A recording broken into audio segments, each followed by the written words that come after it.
Hello, আসসালামু আলাইকুম। কি অবস্থা সবার? আশা করি সবাই ভালো আছো। তো আজকে তোমাদের আরেকটা কোয়েশ্চেন সলভিং ক্লাস, যেটা হচ্ছে ইতিমধ্যে আমরা পড়িয়ে ফেলেছি যে বাংলাদেশের জাতীয় বিষয়াবলী সংক্রান্ত যেই ব্যাপারগুলো আছে, যেই প্রশ্নগুলো বিভিন্ন সময় পরীক্ষায় এসেছে সেগুলো আমরা সলভ করব। সো আমরা দ্রুত যাই। প্রথমটা হচ্ছে বাংলাদেশের জাতীয় প্রতীকের নিচের কোনগুলো রয়েছে? আমাদের জাতীয় প্রতীক আছে, জাতীয় পতাকা আছে, জাতীয় কি বলবো স্মৃতিসৌধ আছে, তাই না? তারপরে জাতীয় ফল, জাতীয় পাখি ইত্যাদি অনেক কিছু আছে। তো একটা জাতীয় প্রতীক মানে তোমার দেশটাকে কোন প্রতীকে হচ্ছে রিপ্রেজেন্ট করে, সেখানে কি কি আছে আমরা একটু দেখার চেষ্টা করি। সেখানে আমরা জানি অনেক কিছুই আছে, তাই না? ধান, পাট, শাপলা এগুলো তো মনে হয় আছে। বি নাম্বার, ধান, পাট, শাপলা। ধান, পাট, শাপলা আছে। দেখবা হচ্ছে ধানের এই যে এরকম করা ছোট ছোট এরকম ধান থাকে, এভাবে দুই পাশ দিয়ে দেওয়া আছে। এখানে হচ্ছে তিনটা পাটের পাতা, আবার মাঝখানে হচ্ছে শাপলা। হ্যাঁ, এরকম ভাবে হচ্ছে দেয়া আছে আর কি। ওকে, বাংলাদেশ জাতীয় প্রতীকে রয়েছে হচ্ছে, প্রতীকে আছে ধান, পাট, শাপলা। জাতীয় প্রতীকের কেন্দ্রে রয়েছে পানিতে ভাসমান একটি শাপলা ফুল, যা বাংলাদেশের জাতীয় ফুল। ওকে, আর শাপলা ফুলটিকে বেষ্টন করে আছে ধানের দুইটা শীষ। চূড়ায় আছে পাট গাছের পরস্পর তিনটি পাতা এবং পাতার উভয় পার্শ্বে দুটি করে মোট চারটি তারকা আছে। এই চারটি তারকা কেন? চারটা তারার মাধ্যমে আমাদের জাতীয় আমাদের যে সংবিধান, সেই সংবিধানের চারটা মূলনীতিকে প্রকাশ করে। ঠিক আছে? কোনটি বাংলাদেশ সরকারের জাতীয় ওয়েব পোর্টাল? জাতীয় ওয়েব পোর্টাল কোনটা? gov.bd, যেটা, হ্যাঁ, বাংলাদেশ.gov.bd, এটা হচ্ছে আমার জাতীয় পোর্টাল। এটা ঢুকলে তুমি দেশ সম্পর্কে অনেক কিছু জানতে পারবা। সবার জন্য শিক্ষা স্লোগানটি কোথায় মুদ্রিত আছে? এটা হচ্ছে 2 টাকার নোটের মধ্যে আছে, খেয়াল করে দেখো বলা। যদিও এখন 2 টাকার নোট আসলে খুব একটা পাওয়াই যায় না, 2 টাকার নোটের মধ্যে আছে সবার জন্য শিক্ষা। এটা when of the national flag of Bangladesh inaugurated officially? প্রথমবারের মতো জাতীয় পতাকা উত্তোলন করা হয়েছিল হচ্ছে 2 মার্চ 1971, আমরা জানি। আর অফিসিয়ালি, তখন তো এটা অফিসিয়ালি ছিল না, ছাত্র জনতা এটা উত্থাপন মানে উঠাইছিল। অফিসিয়ালি করা হয় হচ্ছে জানুয়ারি মাসের দেখি কত, খেয়াল করতে পারতেছি না, 17, হ্যাঁ 17 জানুয়ারি 1900, জানুয়ারি তো আছেই একটা, তাও কেন খেয়াল করতে পারলাম না, 17 জানুয়ারি 1972 সাল। ঠিক আছে, okay. When was the flag of Bangladesh hoisted for the first time? প্রথমবার মতো পতাকা উত্তোলন করছে কবে? একটু আগে বলে ফেলছে, 2 মার্চ 1971 সাল। ওকে, বাংলাদেশের জাতীয় পতাকার ডিজাইনার কে? জাতীয় পতাকার ডিজাইনার কে নাকি প্রতীকের? পতাকার ডিজাইনার এটা হচ্ছে ভুল হয়েছে, এটা হচ্ছে প্রতীক হবে, বুঝতে পারছো? জাতীয় প্রতীক হবে এটা সম্ভবত। জাতীয় পতাকা, আচ্ছা, পতাকার ডিজাইনার কামরুল হাসান, আমি নিজেই কনফিউজ হয়ে গেছি। ঠিক আছে, তারপর তোমরা হচ্ছে এটি একটু দেখো। আমি জানি জাতীয় পতাকাটা তো আসলে যুদ্ধ চলাকালের আগ মুহূর্তে, মানে ওই যে মার্চ মাসের সময় ঢাকা বিশ্ববিদ্যালয়ের তোমার জহুরুল হক হলে, তখন নাম ছিল ইকবাল হল, সেখানে বসে ছাত্ররা একটা ডিজাইন করছিল। আমি নিজে একটু কনফিউজ হয়ে গেছি এটা। তারপর তোমরা একটু সার্চ একটু দেখো এবং বইয়ের ভিতরে একটু দেখে নিবা। ঠিক আছে, আপাতত এটা হচ্ছে কামরুল হাসানি আমরা পড়ে নিলাম, যদি আমার নামের সাথে মিল আছে পড়লে সমস্যা নাই কোনো। ঠিক আছে, ঠিক আছে, আমি কনফিউজ হয়ে গেছি। ওকে, আহ এই দেখো, এখানে কিছু তথ্য দেয়া আছে, তাহলে আমরা মনে হয় ক্লিয়ার হয়ে যাব। প্রথম মানচিত্র অঙ্কনকারী হচ্ছে জেমস মেজর রেনেল, এটা হচ্ছে আলাদা হিসাব। প্রথম মানচিত্র খচিত পতাকা অঙ্কনকারী হচ্ছে শিবনারায়ণ দাস। মানচিত্র খচিত রাষ্ট্রীয় মনোগ্রামের ডিজাইনে এম এন সাহা। প্রতীকের ডিজাইনার কামরুল হাসান, এটা জানি, এই জন্য হচ্ছে আমার কিন্তু একটু কনফিউজ হয়েছি আমি। ও, জাতীয় পতাকার রূপকার এটাও হচ্ছে কামরুল হাসান। ঠিকই আছে, একটু ঠিকই আছে, কিছু করার নাই। মিল আছে কার কার সাথে? জাপানের সাথে, পালাওয়ের সাথে। এই পতাকাগুলোর সাথে আমাদের পতাকা কিন্তু মিল আছে।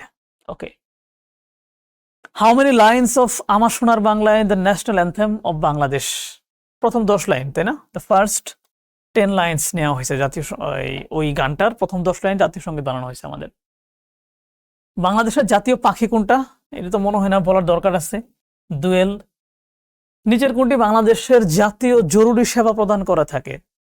জরুরি সেবা প্রদান করে থাকে 999, কিন্তু অপশনগুলোতে দেখো এটা নাই, এটা হচ্ছে একটু মিসম্যাচ হয়ে গেছে। হ্যাঁ, উত্তর হচ্ছে 999, আমরা জানি, বাট এখানে মিসম্যাচ হয়ে আগের গুলা চলে আসছে। তো তোমরা কিছু মনে করো না। জাতীয় জরুরি সেবা হচ্ছে 999 কল করলে হচ্ছে তুমি পুলিশ বলো, যেটা বলো, তুমি অসুস্থ হয়েছে, যা হয়েছে না হয়েছে এটা জানাবা, তোমাকে সরকারের পক্ষ থেকে সেখানে সেবা দেয়া হবে। তথ্য ও যোগাযোগ প্রযুক্তি বিভাগের একটা উদ্যোগ এটা। এটা প্রায় 1 বছরের বেশি সময় যাবত, মানে 1 বছর ধরে এখানে বলছে, কারণ এটা অনেক আগের তথ্য। 2017 সালে হচ্ছে এটা চালু করা হয়, তার মানে এখন প্রায় 7-8 বছর হয়ে গেছে। Who is the composer of national marching song? National marching song মানে কি? আমাদের ওই যে পিটি প্যারেড করতে করতে সমর সঙ্গীতই বলা হয় সম্ভবত। এই মুহূর্তে এক্সাক্ট বাংলাটা ভুলে গেলাম। ওই যে চল চল চল, ওইটা আর কি, বুঝতে পারছো? যেটা কাজী নজরুল ইসলাম লিখছে। বাংলাদেশের প্রথম পতাকার নকশাকারী কে? পতাকাটা প্রথম নকশা করছিল মাঝখানে ওই তোমার মানচিত্র সহ, এটা কে? একটু আগে দেখছি আমরা, শিবনারায়ণ দাস। শিবনারায়ণ দাস বাংলাদেশের প্রথম জাতীয় পতাকার অন্যতম এবং মূল নকশাকারী শিবনারায়ণ দাস। আমি এটাই বলতেছিলাম যে ওইখানে তো মানে লিখে দিছে হচ্ছে কামরুল হাসানের নাম, বাট এক্স্যাক্টলি এখানে একটু তথ্য আমরা পাবো, একটু পরে দেখি। হ্যাঁ, কনফিউশন ক্লিয়ার করা আমাদের জন্য অত্যন্ত জরুরি। বাংলাদেশের প্রথম জাতীয় পতাকার অন্যতম এবং মূল নকশাকারী শিবনারায়ণ দাস। অন্যতম মানে আরো কিছুজন হয়তো বা আছে ভিতরে। 70 সালে 6 জুন ঢাকা বিশ্ববিদ্যালয়ের ইকবাল হলে, মানে বর্তমান যেটা শহীদ সার্জন জহুরুল হক হল, 117 অথবা 118 যে কোনো একটা রুমের কথা বলা হয়, এই রুমের এই কক্ষে রাত 11টার পর পুরো পতাকার ডিজাইন সম্পন্ন করেন। এই পতাকায় পরবর্তীতে 71 সালের 2 মার্চ ঢাকা বিশ্ববিদ্যালয়ের বটতলায় উত্তোলিত হয়। শিবনারায়ণ দাস প্রথম ভাষা সৈনিক ধীরেন্দ্রনাথ দত্তের হাত ধরে রাজনীতিতে আসেন। 62 সালে শিক্ষা আন্দোলনে অংশগ্রহণ করেন। তার মানে পতাকার ডিজাইনারের ক্ষেত্রে কিন্তু আসলে শিবনারায়ণ দাসটাই হচ্ছে এখানে গুরুত্বপূর্ণ ভূমিকা পালন করতেছে। বাট হয়তোবা পরবর্তী সময়ে মানচিত্র বাদ দিয়ে মানে আসলে কতটুকু থাকবে না থাকবে এই ব্যাপারগুলো সম্ভবত কামরুল হাসান করছেন বলেই ওইখানে ওই নামটা পাইছি। বাংলাদেশের জাতীয় সঙ্গীতের ইংরেজি অনুবাদক কে? এটা হচ্ছে সৈয়দ আলিয়া হাসান।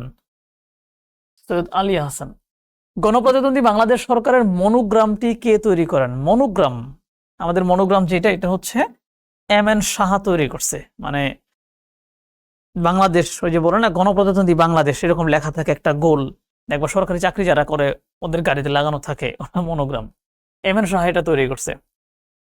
বাংলাদেশের জাতীয় উদ্যান সমূহের মধ্যে আয়তনে সবচেয়ে বড় কোনটা? জাতীয় উদ্যান বিভিন্ন জায়গার বড় বড় পার্ক বা হচ্ছে মানে পার্কের মতো করে যেই হচ্ছে বনগুলো থাকে গাছপালা বেষ্টিত, এগুলোকে জাতীয় উদ্যান বলে ঘোষণা করা হয়। যেমন বোটানিক্যাল গার্ডেন একটা জাতীয় উদ্যান, এরকম বিভিন্ন জায়গায় দেওয়া আছে। এগুলোর মধ্যে সবচেয়ে বড়টা হচ্ছে আমরা জানি যে এটা হচ্ছে নিঝুম দ্বীপ ন্যাশনাল পার্ক, যেটা ওইটা সবচেয়ে বড়।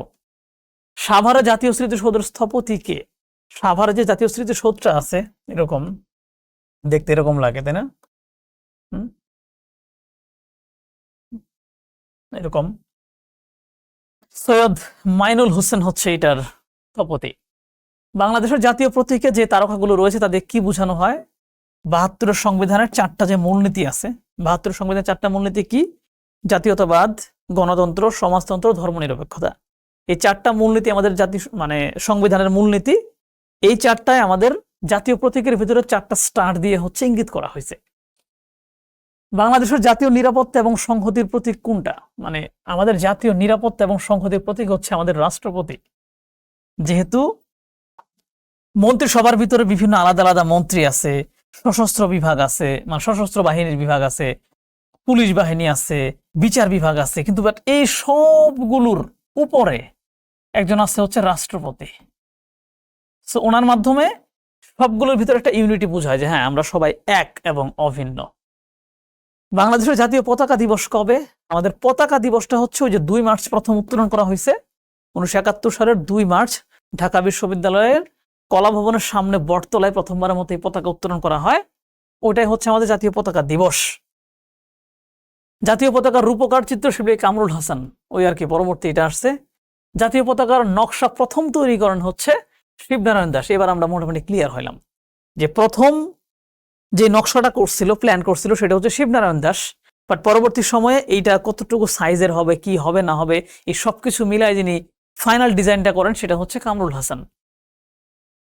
জাতীয় স্মৃতিসৌধের কয়টি কৌণিক স্তর আছে? 7টা গুরুত্বপূর্ণ ঘটনাকে ইঙ্গিত করে মূলত 7টা কৌণিক স্তর দেওয়া হয়েছে। 52 থেকে শুরু করে 71 পর্যন্ত 7টা গুরুত্বপূর্ণ ঘটনা। এই যে দেখো, 52 ভাষা আন্দোলন, 54 যুক্তফ্রন্ট নির্বাচন, 56 শাসনতন্ত্র আন্দোলন, 62 শিক্ষা আন্দোলন, 66 6 দফা, 69 গণ অভ্যুত্থান, 71 নির্বাচনী 7টা ঘটনায় হচ্ছে সাভারের স্মৃতিসৌধে যে দেখতে আমাদের কাছে স্মৃতিসৌধ কিন্তু এরকম লাগে, তাই না? দেখতে এরকম লাগে, বা স্মৃতিসৌধটা আসলে কেমন জানো? পিছন থেকে যদি দেখো দেখবা যে এরকম একটা জিনিস আছে, এটা হচ্ছে একটা কৌণিক স্তম্ভ, ঠিক তারপরেই আরেকটা কৌণিক স্তম্ভ হচ্ছে একটু এরকম বড়, বুঝতে পারছো? আমি অন্য কালার দিয়ে একটু দেখাই। তারপরের কৌণিক স্তরটা হচ্ছে আরেকটু এরকম ভাবে ছোট, এদিকে আরেকটু বড়,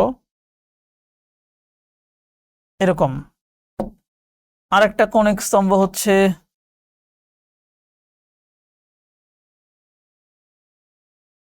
এরকম। কয়টা হইলো? 1 2 3 4টা হয়েছে।